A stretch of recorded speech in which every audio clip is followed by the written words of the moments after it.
often a huge badge of honor to be able to show that you are physically abusing a child, and your stock within that community goes up. You become a more valuable member of this community the more depraved you are. Sad? Yes. Sick? Of course. Interpol investigators had long suspected that some of Christopher Neil's abuse might have taken place in Bangkok.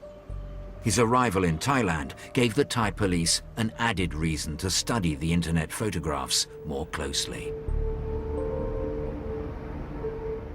One particular image, part of the 200 pictures originally found on the web, was now looked at again. We had images which had been in existence for a number of years, which could have been Thai. And we asked the Thai police to reassess those images. And this gave new life, great new life to the investigation. One picture showed a young boy aged around 13 posing for the camera with the name of his school on his white shirt. Other images showed the same child being abused.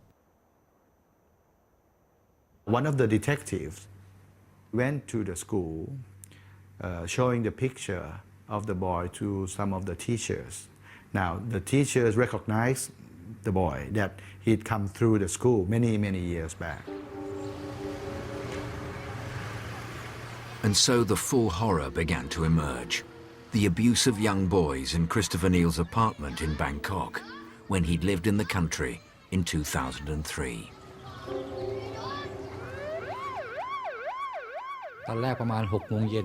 It was about 6 in the evening, and a couple of policemen came to the neighborhood. When they found me, they showed me the picture, asking if it was my eldest son. I said yes, and asked what was the matter. For a moment, there was silence. The police told him that Christopher Neil had assaulted his son when he was 13 years old, and the suspicion was that it didn't stop there. Police also believed that Neil had assaulted the man's 8-year-old son as well. According to the two boys, Neil had enticed them into his 7th-floor apartment.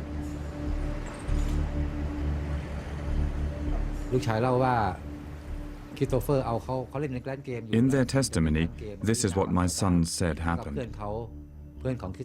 They were playing a computer game in an internet cafe when a friend their age approached them, persuading them to go play games in Neil's apartment.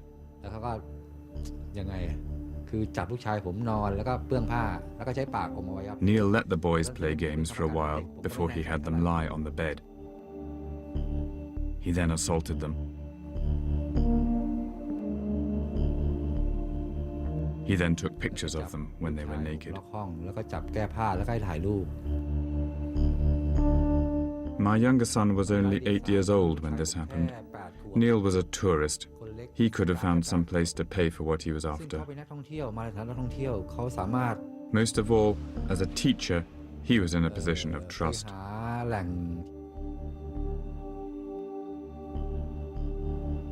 What do you think of Christopher Neil? I hate him. He seemed like a nice guy on the surface. What a shame he was such a monster. I really hate him.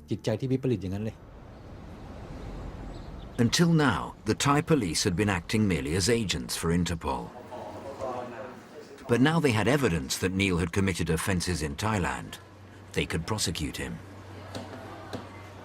The whole saga now gets a new lease of life in that the Thai authorities are in a position to issue a warrant for his arrest.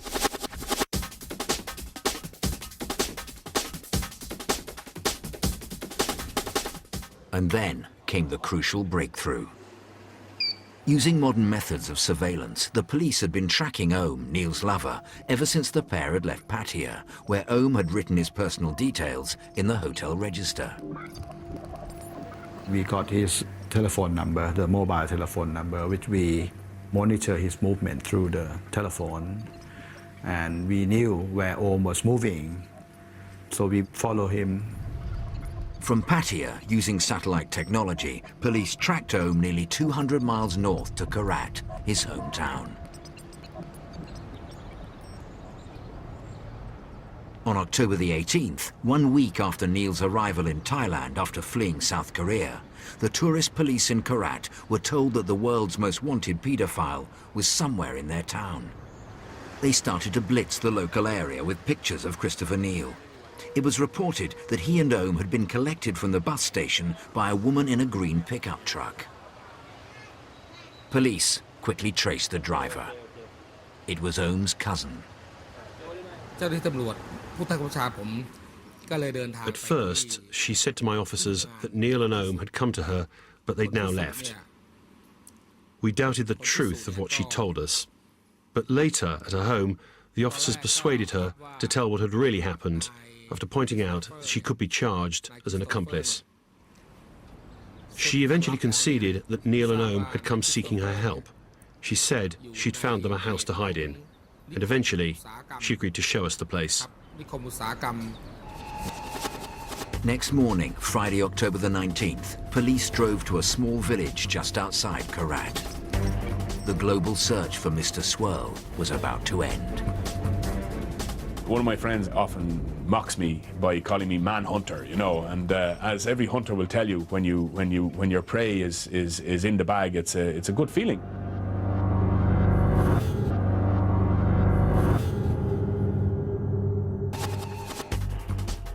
On October the 19th, 2007, the worldwide hunt for paedophile Christopher Neil was coming to a close.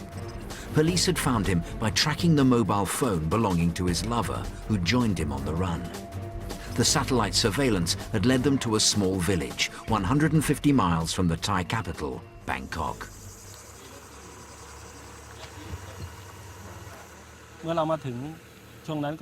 When we got here, we found some children were playing outside. We asked them if there was a foreigner staying at any of the houses around here. They said there was this one foreign man living at number 5. So we called our commanding officer, asking if we should arrest the man right away. He gave us permission, and we were instructed to carry out the arrest without waiting for any backup force. The police go to knock the door, and he opened the door. And the police asked, you know why I come? And he said yes. And police asked for his passport, and he gave the police. Was he very upset? What was he like when he was going? He's not upset, he be like a normal. Ohm burst into tears as he saw us. We tried to calm him down, explaining there was nothing to fear. You were quite upset. Yeah, and a little bit cry. Why? I think why police come to lock him. That morning, before the police came, Ohm says Neil had intended to turn himself in. I tell him to go to Bangkok and go to the embassy Canada. And he say, I will think about it. I need 1 day thinking about it. And next day, you know, in the morning, he say, okay, we will call to the embassy and the police, and I will go to Bangkok with him, but police come on that day in the morning. This picture, taken on a mobile phone, is the first image of Neil after his arrest. He was unshaven, tired and tense. His first stop was back to the police station in Korat. Christopher จะเป็นคนผิดปกติ I got a chance to talk to Christopher Neil briefly. He was very nervous, abnormally so. His hands were shaking. After being arrested, Christopher Neil, Mr Swirl, was driven to Bangkok in a police convoy. It was really wonderful news. For us, it was great. Here he was now under arrest by the Thai police, and he was being brought down to Bangkok to face the music. It was a great sense of achievement for our network of officers around the world. One of my friends mocks me by calling me manhunter, you know, and as every hunter will tell you, when your prey is in the bag, it's a good feeling.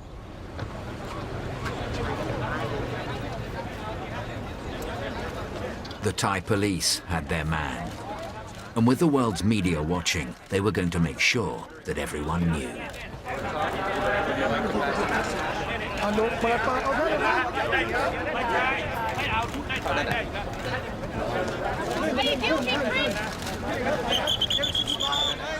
Neil was bundled into police headquarters in Bangkok. The pictures beamed around the world.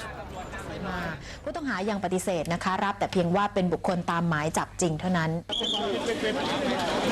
ทันทีที่ตำรวจท่องเที่ยวนำตัวนายคริสโตเฟอร์พอลนิวอายุ32ปีชาวแคนาดาผู้ต้องหาคดีพรากผู้เยาว์และกระทำอนาจารเด็กในหลายประเทศมาแถลงข่าวก็ถูก That is not the depiction of my brother that I expected to see.